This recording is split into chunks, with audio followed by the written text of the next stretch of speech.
बामसेब के 39वें राष्ट्रीय अधिवेशन के इस अवसर पर मैं सर्वप्रथम हमारे विशिष्ट अतिथि न्यायमूर्ति वीरेंद्र सिंह यादव जी मंच पर विराजमान हैं, उनका स्वागत करता हूं। और हमारे संगठन के राष्ट्रीय अध्यक्ष माननीय मूल निवासी नितिन गनोरकर जी जो मंच पर विराजमान हैं, उनकी अनुमति से आज के इस राष्ट्रीय अधिवेशन का प्रास्ताविक भाषण आपके सामने प्रस्तुत करता हूं। मंच पर हमारे साथ हमारे अन्य अतिथि गण भी है, विशिष्ट अतिथि है माननीय मृदुला देवी जी, उनका परिचय आपके समक्ष रखा गया। और मूल निवासी आर.एस. कुरिल साहब जो वाइस चांसलर है दुर्ग की विश्वविद्यालय का, वो भी यहाँ पर आएंगे उनके सम्मान में। और राष्ट्रीय अध्यक्ष की अनुमति से मैं प्रस्तावना प्रस्तुत करता हूँ। तत्पश्चात उद्घाटन पर भाषण होगा और विशिष्ट अतिथि का भाषण होगा। तो साथियों, इस अवसर पर सर्वप्रथम जब मैं अधिवेशन की परिकल्पना करता हूँ, मुझे याद होती है 1942 की। 1942 में इसी शहर में, नागपुर शहर में, बाबा साहब अम्बेडकर ने दी all India schedule caste federation का राष्ट्रीय अधिवेशन यहाँ पर आयोजित किया था। और उस अधिवेशन की संपूर्ण कार्रवाई बाबा साहब अम्बेडकर के राइटिंग एंड स्पीचेस, उनके समग्र साहित्य में उपलब्ध है। उसको पढ़ने से हमें पता चलता है कि वो अधिवेशन जब इस शहर में आयोजित किया गया तो उस अधिवेशन का स्वरूप और उसकी भव्यता क्या थी, कैसे समाज का हर व्यक्ति उस अधिवेशन की कार्रवाई को सुनने के लिए और वहाँ से संदेश समाज में पहुँचाने के लिए इस शहर में सारे भारत से पहुँचा था।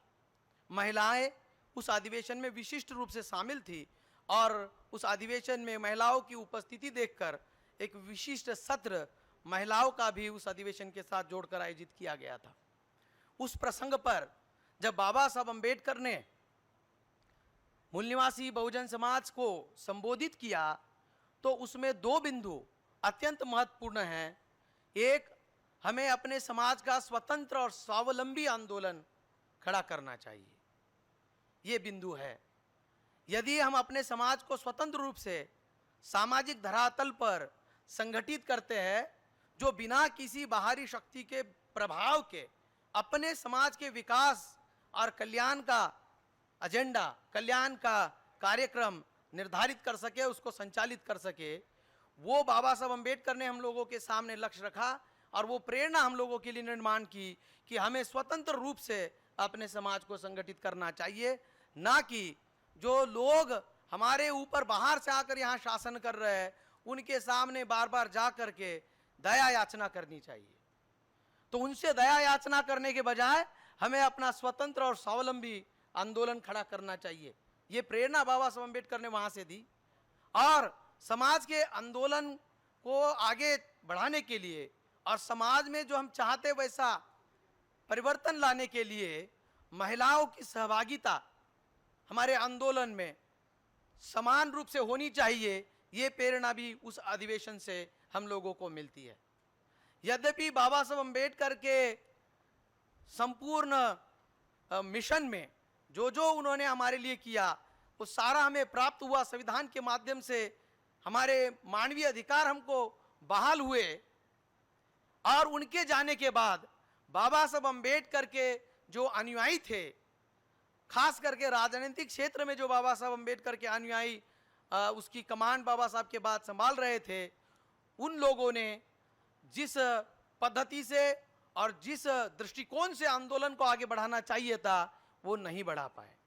उससे हमारे दुश्मन ब्राह्मणवादी ताकतें उन लोगों को हमारे समाज के ऊपर अन्याय अत्याचार करने का मौका मिला। और वो जो हमारे ऊपर ब्राह्मणवादी ताकतों ने मूल निवासी बहुजन समाज के ऊपर जो अन्याय अत्याचार का दौर जारी रखा, जिसके खिलाफ में बाबा साहब अम्बेडकर ने नेहरू कैबिनेट से, सरकार से अपने मंत्री पद का इस्तीफा दिया था, तो उसमें प्रमुख था कि ओबीसी के हक अधिकार उन्हें बहाल किए जाए, ओबीसी को उसका पर्याप्त प्रतिनिधित्व दिया जाए। जैसे संविधान की धारा 340 में अंकित है, वैसे राष्ट्रपति महोदय के माध्यम से एक कमीशन की नियुक्ति करके ओबीसी के हक और अधिकार, अन्य पिछड़े वर्ग के हक और अधिकार उन्हें बहाल किए जाए, ये सबसे पहली डिमांड बाबा साहब अम्बेडकर ने अपने इस्तीफे में, अपने रेसिग्नेशन में लगाई थी। दूसरा, हिंदू कोड बिल जिसमें महिलाओं के अधिकार उनको बहाल किए जाए। और तीसरा, देश में जातिवादी वारदात और अत्याचार जो होते हैं उसकी रोकथाम होनी चाहिए। ये तीन प्रमुख बातें बाबा साहब ने वहां देश के सामने रखी जब उन्होंने उनकी कैबिनेट से इस्तीफा दिया। और उसके लिए जो होना चाहिए, उसके लिए जो समाज से आंदोलन खड़ा होना चाहिए, इसके लिए बाबा साहब ने तैयारी शुरू की। और शेड्यूल कास्ट फेडरेशन के अलावा हमारे मूल निवासी बहुजन समाज के जो अन्य पिछड़े वर्ग है उनको मिला करके एक हमारा राष्ट्रीय स्तर का संगठन और आंदोलन खड़ा होना चाहिए। ये परिदृश्य, ये दृष्टिकोण बाबा साहब ने समाज के सामने रखा। और उसी दृष्टिकोण से पहले शेड्यूल कास्ट फेडरेशन राजनीतिक पार्टी के रूप में काम कर रहा था। बाबा साहब ने कहा कि इसके बाद ये केवल शेड्यूल कास्ट के लोगों के लिए सामाजिक आर्थिक जो है काम करेगा और राजनीतिक हमारे हक और अधिकार के लिए रिपब्लिकन पार्टी ऑफ इंडिया हम बनाएंगे। ऐसा बाबा साहब अम्बेडकर ने उस समय हमें दृष्टिकोण दिया। उस रिपब्लिकन का मैं मायने समझता हूं कि रियल पब्लिक ऑफ इंडिया, ये भारत के मूल निवासी, इस भारत की वास्तविक जनता, रियल पब्लिक। रिपब्लिक का वैसे मीनिंग तो गणतंत्र होता है, तो वैसे भारत के मूल निवासी सारे गणतंत्रात्मक लोग हैं। तो जो गणतंत्रात्मक लोग हैं उनकी पार्टी बाबा साहब अम्बेडकर ने बनाने की घोषणा की। और उसमें schedule caste, schedule tribe, OBC, अन्य पिछड़े वर्ग के अलावा अन्य पिछड़े वर्ग एससी एसटी से मिलाकर जो धर्म परिवर्तित हुए, उनमें से जो धर्म परिवर्तित हुए वो सारे लोगों को बाबा साहब अम्बेडकर ने रिपब्लिकन पार्टी ऑफ इंडिया के माध्यम से संगठित करने का प्रण लिया और उसका दृष्टिकोण दिया। परंतु वो काम वो अपने जीवन में पूरा नहीं कर पाए। और उनके बाद वो जो परिकल्पना उन्होंने रखी थी, ये नाम मात्र केवल बाबा साहब ने उस समय हमको दिया और उसकी एक लेखा बना के दिया, परंतु उसको धरातल में उतारने के लिए हमारे समाज के एससी एसटी ओबीसी और माइनॉरिटी के लोगों का एक सामाजिक समूह, एक आइडेंटिटी उनकी बनाने के लिए जो काम होना था वो बाबा साहब के राजनीतिक अनुयायी नहीं कर पाए। वो नहीं कर पाए। उन्होंने रिपब्लिकन पार्टी ऑफ इंडिया को रजिस्टर तो किया, परंतु again Republican party of India केवल शेड्यूल कास्ट की पार्टी बन करके रह गई। ये बात जब ब्राह्मणवादी ताकतों के समझ में आई कि इनके नेतृत्व का जो दृष्टिकोण है वो दृष्टिकोण वो नहीं रहा जो बाबा साहब अम्बेडकर का था, इनके प्रयास वो नहीं है कि एससी एसटी और ओबीसी तीनों को मिला करके और धर्म परिवर्तित को मिला करके हमें आंदोलन खड़ा करना चाहिए, ये दृष्टिकोण नहीं रहा। इसका मौका देखकर ब्राह्मणवादी ताकतों ने हमारे समाज के ऊपर अन्याय अत्याचार करने का एक अभियान सा छेड़ दिया। और खास करके जो बाबा साहब के आंदोलन से, शिक्षा से जो लोग लाभान्वित थे, सरकारी कर्मचारी थे, सामान्य आदमी की बात छोड़िए, कर्मचारियों के ऊपर अन्याय अत्याचार होने लगे। कर्मचारी बाबा साहब अम्बेडकर की जयंती सेलिब्रेशन करने के लिए, उसका उत्सव मनाने के लिए छुट्टी भी उनको नहीं मिल रही थी। देश ने उनके लिए छुट्टी देने का कृतज्ञ भाव से कि उन्होंने देश का इतना बड़ा संविधान बनाया, वो बात छोड़ो, जो अपने से अपनी लीव लेकर के जयंती मनाना चाहते थे, उन लोगों को भी ये काम करने के लिए सरकार अनुमति नहीं देना चाहती थी। इतना भयानक दबाव और इतना भयानक आतंक हमारे समाज में कर्मचारी के ऊपर जब यहाँ की ब्राह्मणवादी ताकतों ने लाया, उसकी प्रतिक्रिया में, उसके प्रतिरोध में पामसेप का जन्म हुआ है कि अगर हमारे महापुरुष की जयंती भी हम इस देश में खुलेआम आनंद उसका महसूस करते हुए आयोजित नहीं कर सकते, तो हमें ऐसे सरकार और ऐसे शासकों के खिलाफ में अपने समाज को यथाशीघ्र आंदोलित और संगठित करना चाहिए। इस उद्देश्य से पूना में कार्यरत माननीय कांशीराम जी, डी के खापर्डे साहब और हमारे बामसेब के जो संस्थापक सदस्य थे दीना भाना जी और पूना के अन्य साथी जो डिफेंस मिनिस्ट्री में काम करते थे, उन लोगों ने कर्मचारियों के माध्यम से, क्योंकि वो पढ़े लिखे समाज का वर्ग है, कर्मचारी पढ़ा लिखा वर्ग है समाज का, तो उनके माध्यम से समाज का नेतृत्व करना चाहिए।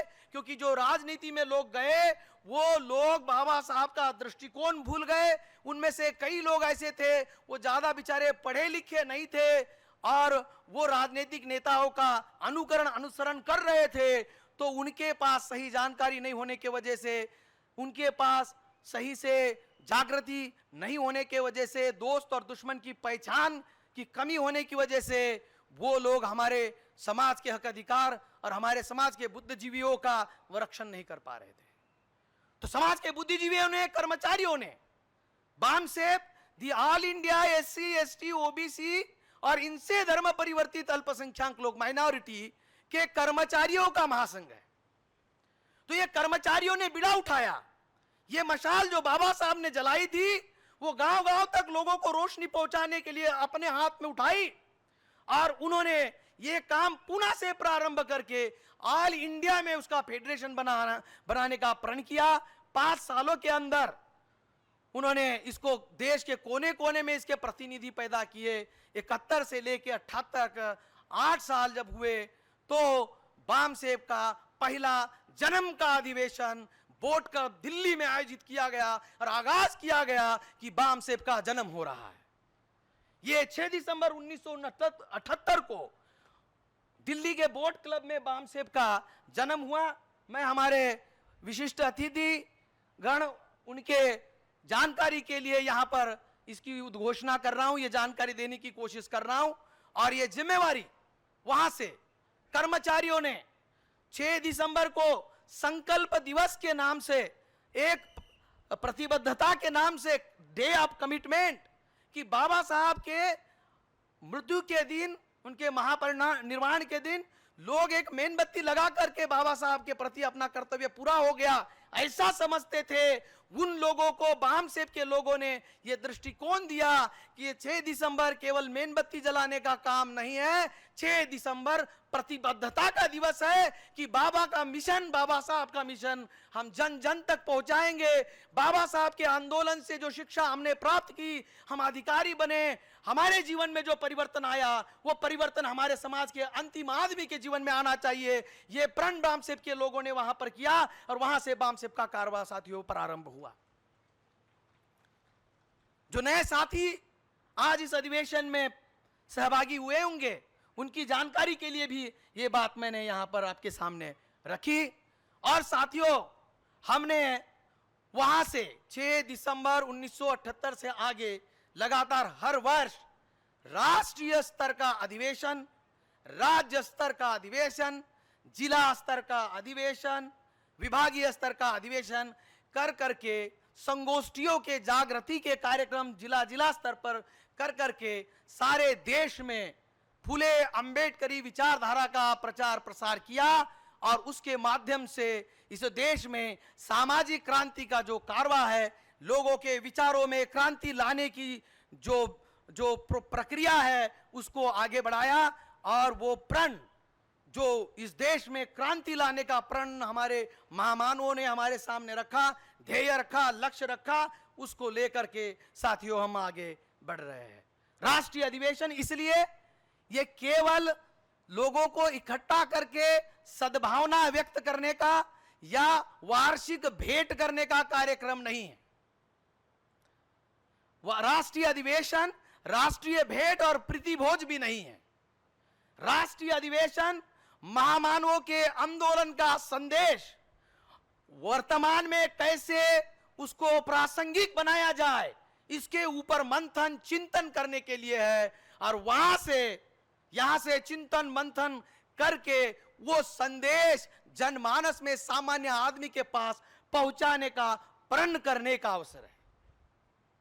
तो साथियों, इस अधिवेशन में इसलिए हमारे समाज की जो ज्वलंत समस्याएं हैं उन समस्याओं के ऊपर आप देखेंगे इस पत्रिका में, जो हमारी कार्यक्रम पत्रिका है, हमारे समाज की वर्तमान में जो ज्वलंत समस्या है उन समस्याओं को लेकर के आने वाले 4 दिनों तक हम लोग यहां पर मंथन करेंगे और साथ साथ हमारे कार्यकर्ता कुछ 2 विषयों के ऊपर समूह चर्चाओं के माध्यम से मंथन करेंगे और बाकी 12 में से 8 सत्रों में हम एक्सपर्ट लोगों को यहां बुलाकर, जो विश्वविद्यालय में किसी विषय के ज्ञाता है, जो सामाजिक कार्य में, जो परिवर्तन के कार्य में समाज में स्वतंत्र रूप से काम कर रहे हैं, जैसे जस्टिस वीरेंद्र सिंह जी यहां पर बैठे हुए हैं, एसआरए के वो मान्यवर ट्रस्टी है और उसके अध्यक्ष है।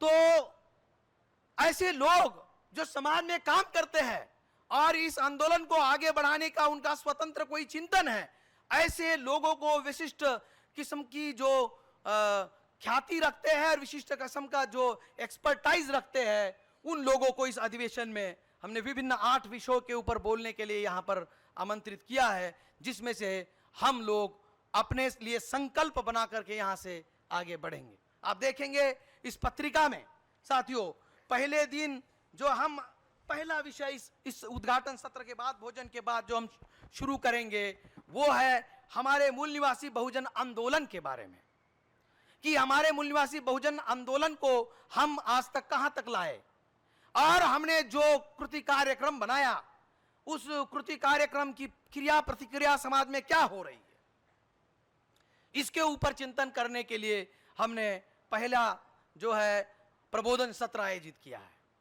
हम दूसरे प्रबोधन सत्र में मूल निवासी आर्थिक नीति के ऊपर चर्चा करेंगे, जिसमें हम ये चाहते हैं कि इस देश की आर्थिक नीति वैसी हो जैसे इस देश के संविधान की प्रस्तावना में, इस देश की संविधान की उद्देशिका में लिखा हुआ है।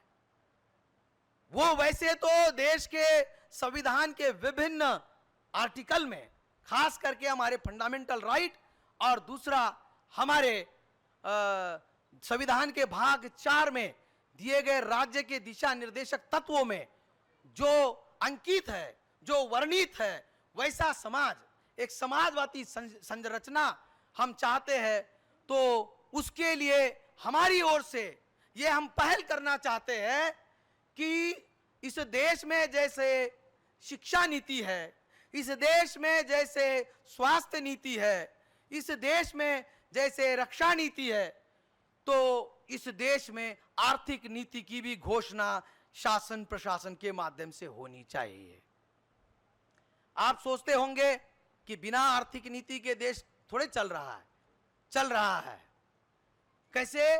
वो आर्थिक नीति उन्होंने अपने लिए लचीली रखी हुई है, उसके लिए कोई सिद्धांत, कोई आधार वो पक्का बना के नहीं चल रहा है। स्कीम बनाते हैं, बजट बनाते हैं, पास करते हैं, आगे बढ़ते हैं।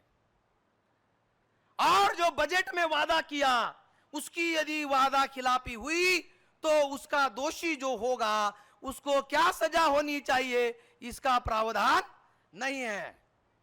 इसलिए इस अधिवेशन में हम इस बात की पहल करने जा रहे हैं कि हम इस देश में इंडिजिनस इकोनॉमिक पॉलिसी लाना चाहते हैं। उसका मसौदा तैयार करने की प्रक्रिया हम यहां से प्रारंभ करने जा रहे हैं। साथियों, हम प्रतिनिधि सत्रों में संगठनात्मक लोकतंत्र, उसके ऊपर चर्चा करेंगे।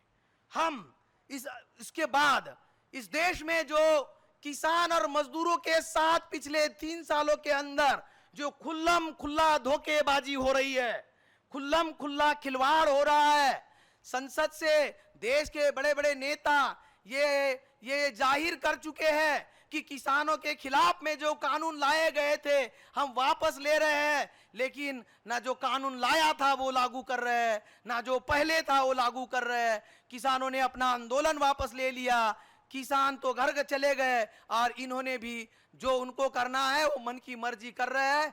ना उनको न्यूनतम अपने उत्पादन का मूल्य मिल रहा है जो उन्होंने वादा किया था कि हम देंगे, ना उसकी कोई चर्चा है। ये खुलेआम धोखाधड़ी है, ये फ्रॉड है, ओपन फ्रॉड है, जनता के साथ ओपन फ्रॉड है। इसके ऊपर हम चर्चा चाहते हैं, उन लोगों से चर्चा चाहते हैं जिन लोगों ने किसानों के उस आंदोलन का जो है नेतृत्व किया है। और साथियों, इसके साथ हम लोग चर्चा चाहते हैं कि इस देश में संविधान जो है उसका नाम ले रहे हैं, उसका चित्र लगा रहे हैं, बाबा साहब का चित्र लगा रहे हैं और दिखाने की कोशिश कर रहे हैं शासन प्रशासन के लोग कि हम संविधान का आदर करते हैं। क्यों? क्योंकि मूल निवासी बहुजन समाज के लोग संविधान के प्रति बहुत संवेदनशील है, उसका बहुत आदर सम्मान करते हैं।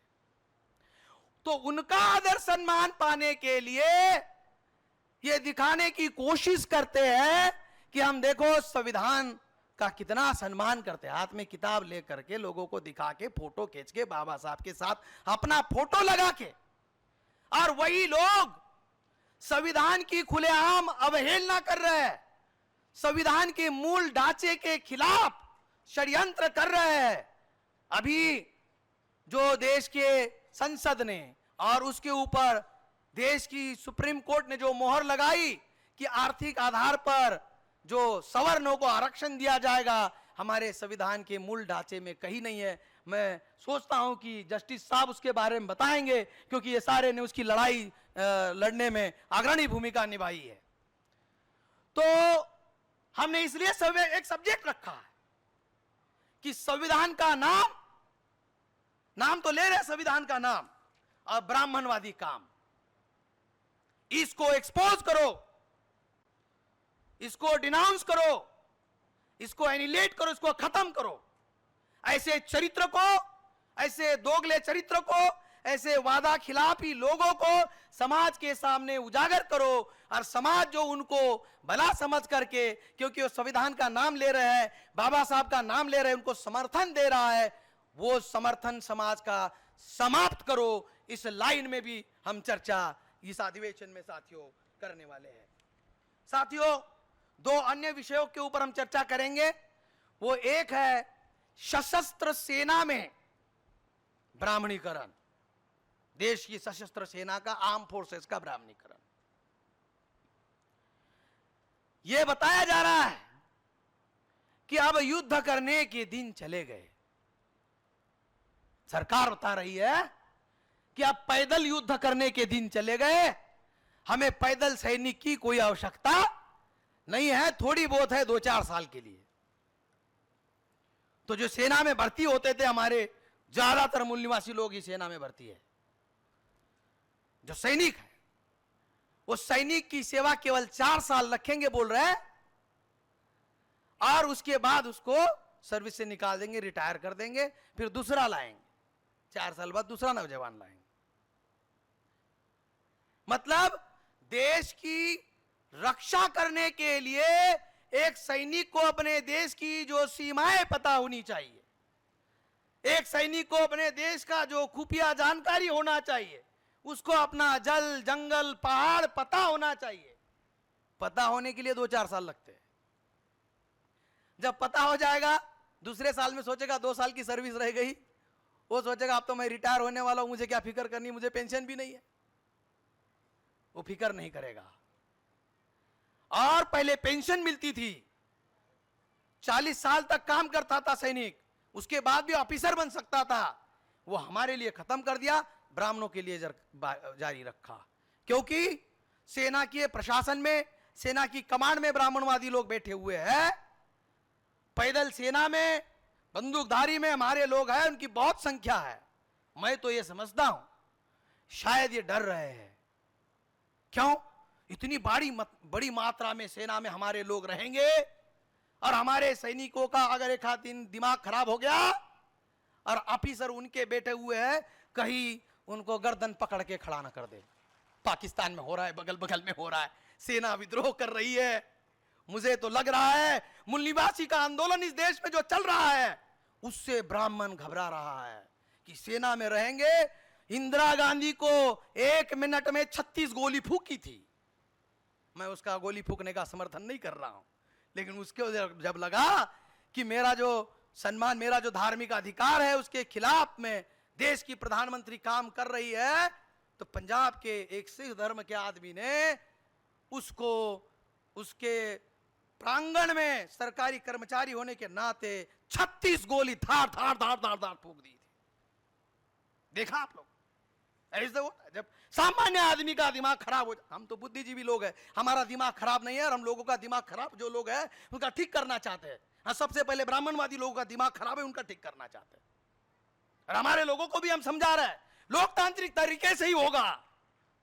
ब्राह्मण को भी अगर ठिकाने लगाना है, ब्राह्मणवाद को ठिकाने लगाना है, लोकतांत्रिक तरीके से ही करेंगे। परंतु दुर्घटना बता रहा हूं, दुर्घटना यह है कि इंदिरा गांधी के सीने में 36 गोली फूकी गई। मैंने नहीं बोला था फूकने के लिए, तब मैं पैदा भी नहीं हुआ था, ठीक है। दुर्घटना है, सेना में मूल निवासी अगर 40 साल रहता है और उसको लगेगा मेरे आम आदमी के ऊपर ये कमांडर, ये अधिकारी, ये देश के शासक अन्याय अत्याचार कर रहे हैं, वैसे भी एक आध दिन बाहर के दुश्मन के गोली से मरने वाला हूं, उससे ये अच्छा है कि ये जो लोग मेरे समाज के ऊपर अन्याय अत्याचार कर रहे हैं, क्यों ना मैं इनको फूंक दूं। संभावना है, संभावना है साथियों, नहीं तो ये अग्निवीर बनाने की कोई जरूरत नहीं थी। 4 साल क्यों, 4 साल में उसको पता हो जाता है कहां पर क्या है, गोला बारूद कहां रखा है, खुफिया तंत्र का। भाई 4 साल के बाद मूल निवासी को घर भेज दो। षड्यंत्र है, देश की सुरक्षा के साथ षड्यंत्र है। अगल बगल के देश, दुनिया के देश क्या सोचेंगे, अरे इनकी देश की जनता, इनके देश की जो सेना होती है 4 साल की सेना होती है, बोलेंगे 4 साल के बाद वो तो 2 साल में ही उसका मन बनता है घर जाने का। तो बाहर के लोग हमारे देश की सुरक्षा के बारे में क्या सोचेंगे, ये देश की सुरक्षा के साथ खिलवाड़ है। इसलिए साथियों इसके ऊपर हम चर्चा करने जा रहे हैं, विस्तार से चर्चा करने जा रहे हैं। और एक और विषय है जिसके ऊपर हम गंभीर चिंतन करेंगे, वो विषय है कि इस देश में लोकतंत्र बहाल हुआ और लोकतंत्र में पक्ष और विपक्ष और भिन्न भिन्न पक्षों के माध्यम से जिस प्रकार के हमारे देश की प्रकृति है, जिस प्रकार से हमारे देश की जो है हमारी पॉपुलेशन है, डेमोग्राफी है, विभिन्नता है, उसके ध्यान में रख करके संविधान बनाने वाले लोगों ने हमारे देश में multi party system, democratic system, political system बनाया कि बहुपक्षीय संसदीय लोकतंत्र हमारे देश में है, प्रातिनिधिक लोकतंत्र है। और ब्राह्मणवादी लोग जब से इस देश में संविधान लागू हुआ, बाबा साहब गुजर गए, तब से कोशिश कर रहे हैं ये बात सिद्ध करने की कि देश को चलाने के लिए केवल एक पार्टी की जरूरत है, सिंगल लार्जेस्ट पार्टी की जरूरत है। ये देश की संविधान की जो विचारधारा है, संविधान का जो दर्शन है, उस दर्शन के खिलाफ धोखाधड़ी है, उस दर्शन के खिलाफ ये राष्ट्रद्रोह है। ऐसा बोलना कि देश में केवल एक ही पार्टी चाहिए, मैं समझता हूं आज की तारीख में यदि फ्यूचर में कोई उनका माए का लाल इसको पास कर दे संसद में तो हम लोकतंत्रवादी लोग हैं तो मान लेंगे, लेकिन आज की तारीख में हमारे देश में बहुपक्षीय लोकतंत्र है। और यदि कोई आदमी ये कहता है कि एक ही पक्ष का राज होना चाहिए तब हम विकास हमारा होगा,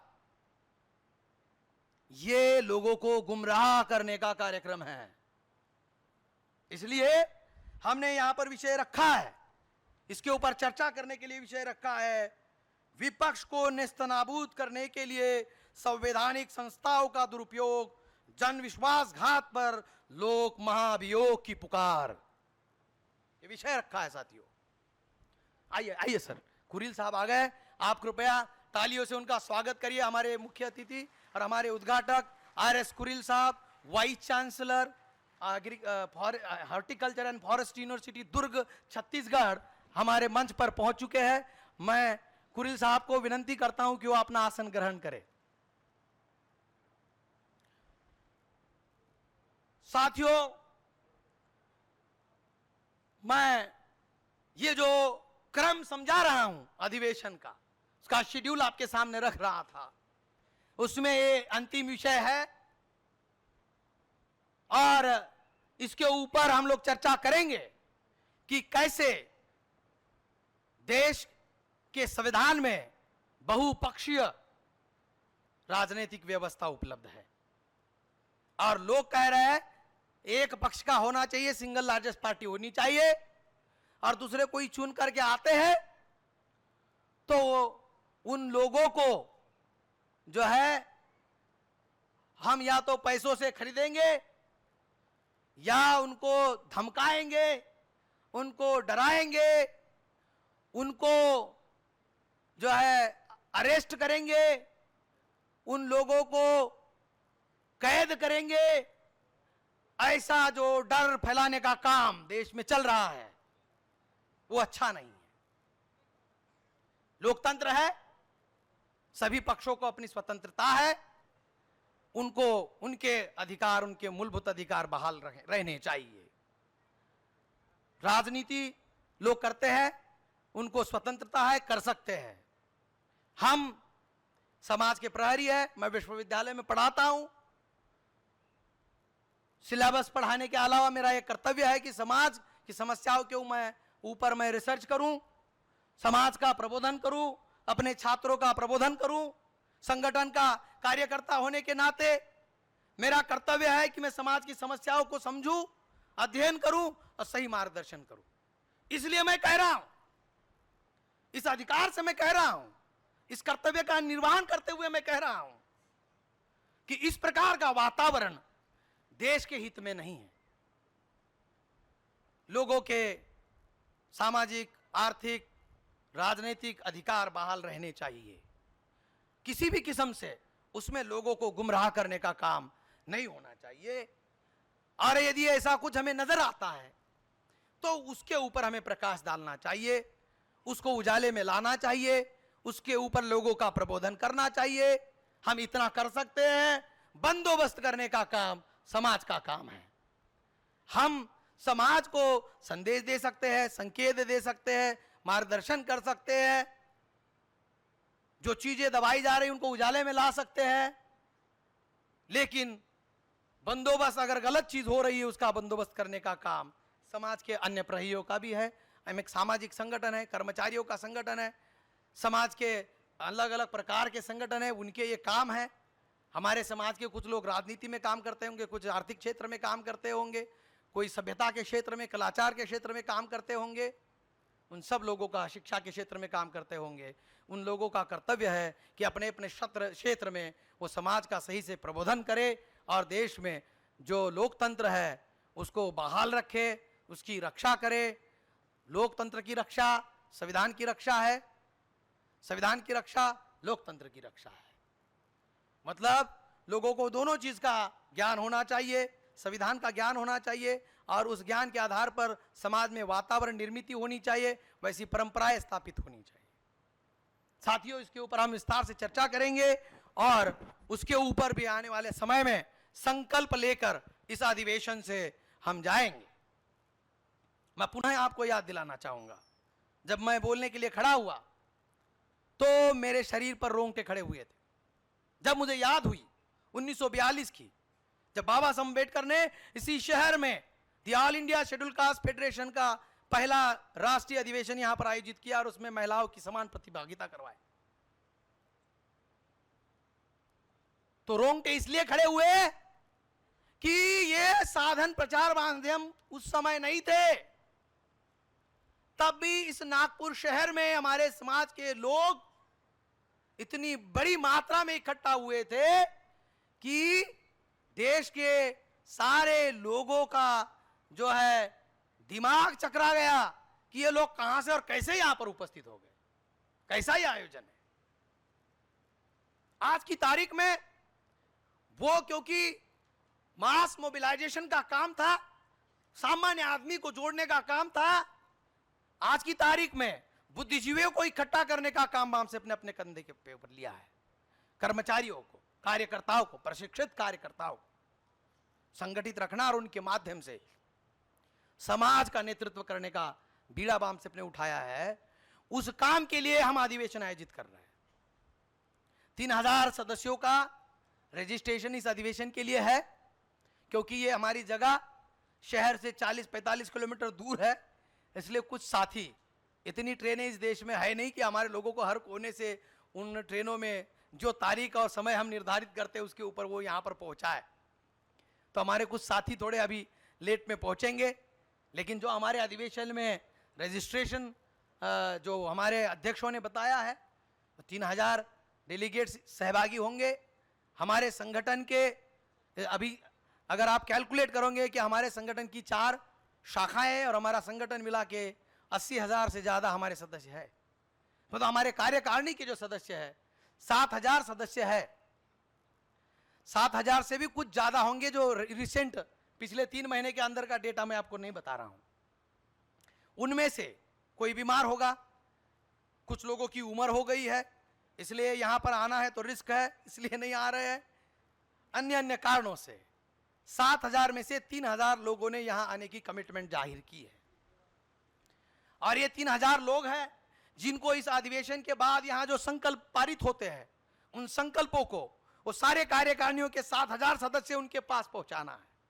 हमारे ऑफशूट जो संगठन है, हमारी जो शाखा संगठन है, जैसे मूल निवासी संघ, मूल निवासी विद्यार्थी संघ, मूल निवासी कर्मचारी कल्याण महासंघ, मूल निवासी सभ्यता संघ और अन्य, इन सभी लोगों को हम यहां से दिशा निर्देश देना चाहते हैं कि जो यहां हम संकल्प पारित करेंगे वो सारे संकल्प उन 7,000 लोगों के पास तुरंत यह अधिवेशन समाप्त होते, वैसे ये ऑनलाइन प्रसारण हो रहा है।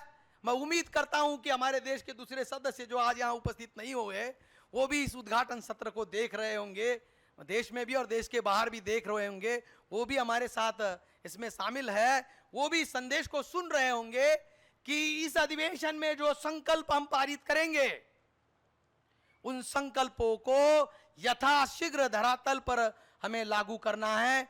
और जो आगामी कार्यक्रम है, जिस क्षेत्र में हमारे संगठन का नेटवर्क नहीं है, जाल नहीं है, वो जाल बिछाने का काम हम युद्ध स्तर पर करेंगे। ये संकल्प आज इस उद्घाटन सत्र में ये प्रारंभिक भाषण, उद्घाटन भाषण करते हुए मैं आपके सामने जो है अभिव्यक्त करना चाहता हूं कि हम चारों दिन की चर्चा के बाद और 5वें दिन, 5 दिन हम यहां पर है सर कुरिल साहब, 5 दिन हम यहां पर रहेंगे। बस्ती हमने बसाई है, आपको उद्घाटन सत्र के बाद उसका नजारा दिखाएंगे।